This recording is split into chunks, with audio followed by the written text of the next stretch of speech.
马上就好。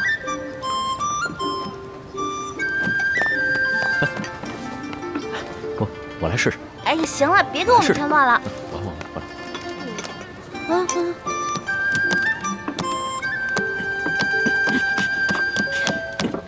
哎呀，行了吧你？你这样揉，灾民到晚上都吃不着。哪有你这样揉面的？那是这样揉，这样揉的，不是这样揉。看着我弄啊！这粥马上这个馒头的大小啊，你得弄得均匀一些，要不然到时候灾民饿急了眼，就会睁大显小，知道吗？来，你要不要试试？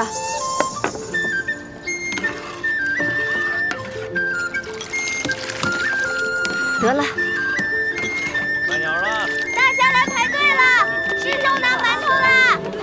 每人一个馒头，一碗粥。别急啊，来这边拿馒头，排队啦！来，你拿啊，拿好，拿着小心套，小心点啊，拿着。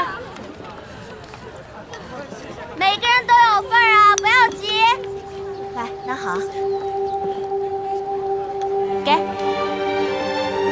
来，给你，来，拿好，拿馒头。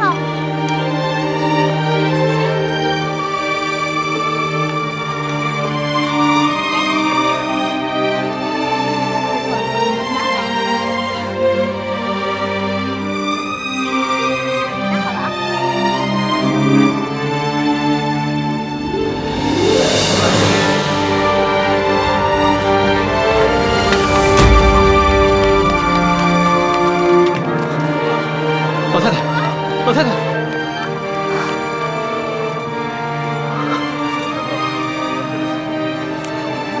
怎么样？人已经没了。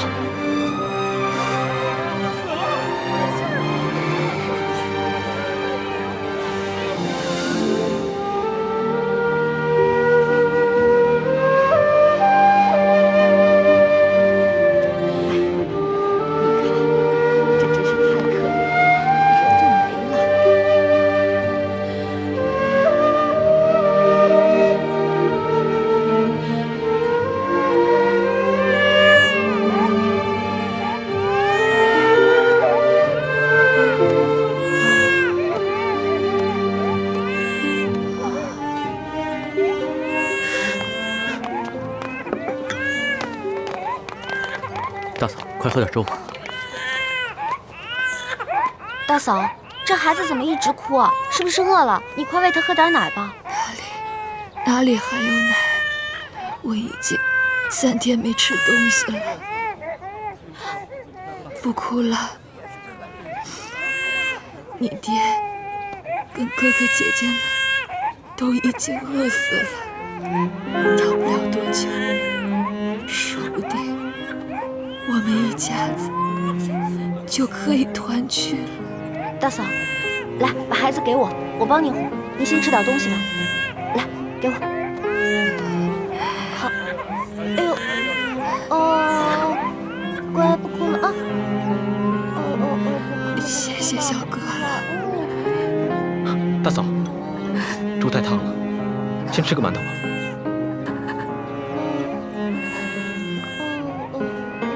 乖啊，别哭了。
午了，上面有人。交钱吧。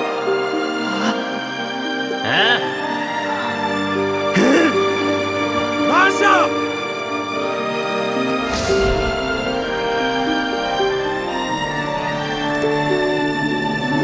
龙珠？什么是龙珠？就是皇上的眼泪，就是您的眼泪啊！说实话，朕自小长大，除了8岁的时候，父母双亲轰逝以外，还从来没有掉过眼泪。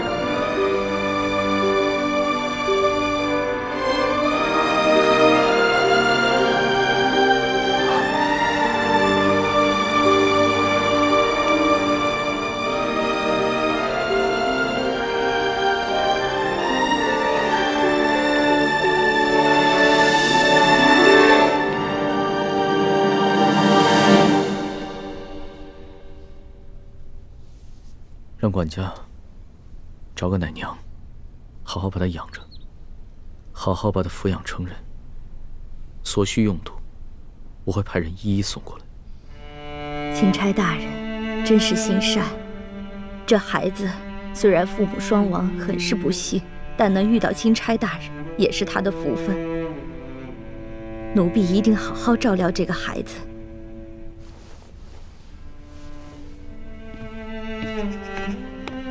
这索大人还得有10日才能把兵给调回来，每迟上1日，不知道饿死多少人，酿成多少人间悲剧了。据我打探的消息，现在每天都有成百上千的灾民涌进太原城，每天都要饿死好几10个。官府来不及掩埋尸体，只能把尸体集中到城外，一把火烧了。龙小弟，我们真的还要再等上10日吗？这10日不知道饿死多少人了。要不然这样吧，我们干脆1不做2不休，我们去把那些私吞的官银官粮全都劫出来，发给老百姓。欢妹，大清律例，抢劫官银官粮可是死罪，诛九族的。师叔姑娘，就算是在宫外，但这种混话也是不能随便说的。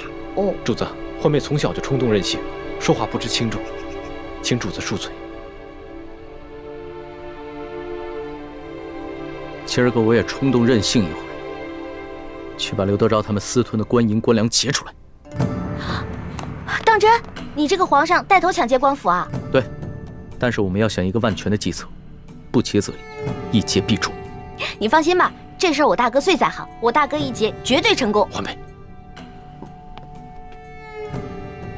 其实一欢不说我也知道，你们两兄妹以前闯江湖的时候，必定做过很多违法乱纪之事。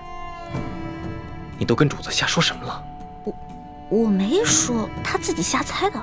李太医，你不必急着否认，也不必埋怨一欢。对于你们过往所犯之事，我今日就金口玉言，赦了你们。多谢主子恩典。微臣以前闯荡江湖之时，的确做过一些不法的勾当，但如今是全心全意跟着主子，没有主子的吩咐，绝不敢任意妄为。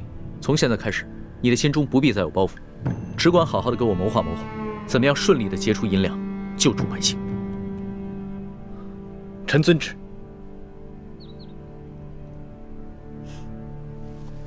建清，你今日怎么如此糊涂啊？你居然敢答应帮着皇上打劫官府，你这就等于是默认了你们过去是打劫官府的盗贼，知道吗？一欢就是这样，总是说漏嘴，一点分寸都没有。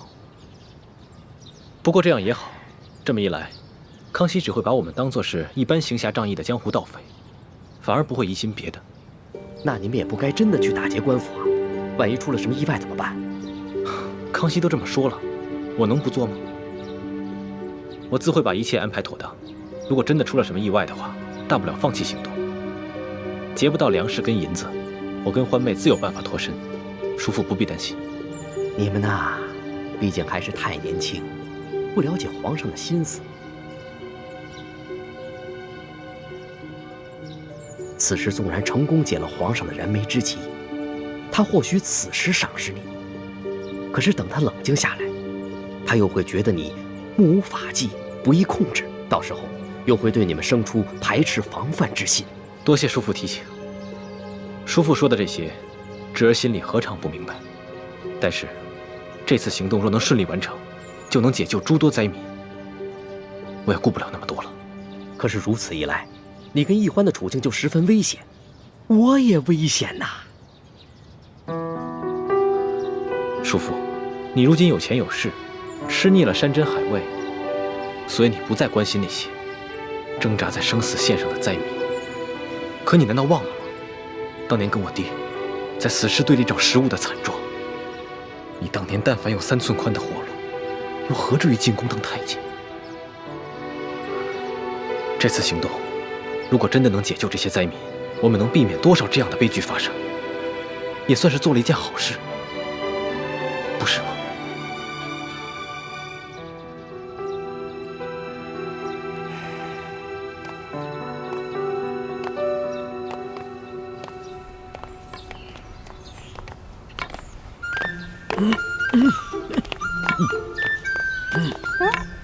哎，龙小弟，我刚刚给你2颗变身丸，还没有给我钱呢。我现在哪有钱给你啊？行吧，那我就先记在账上，看在你是我兄弟的份上，利息看着给吧。趁火打劫，你比酒鬼的奸商还要奸。欢妹，别闹了。你到了山西商会了，裘贵见过我们，千万别让他识破我们的身份。你们先进去，我在外面守着。知道了，爷爷你慢点走啊，别摔着啊。走吧，孙儿。走吧。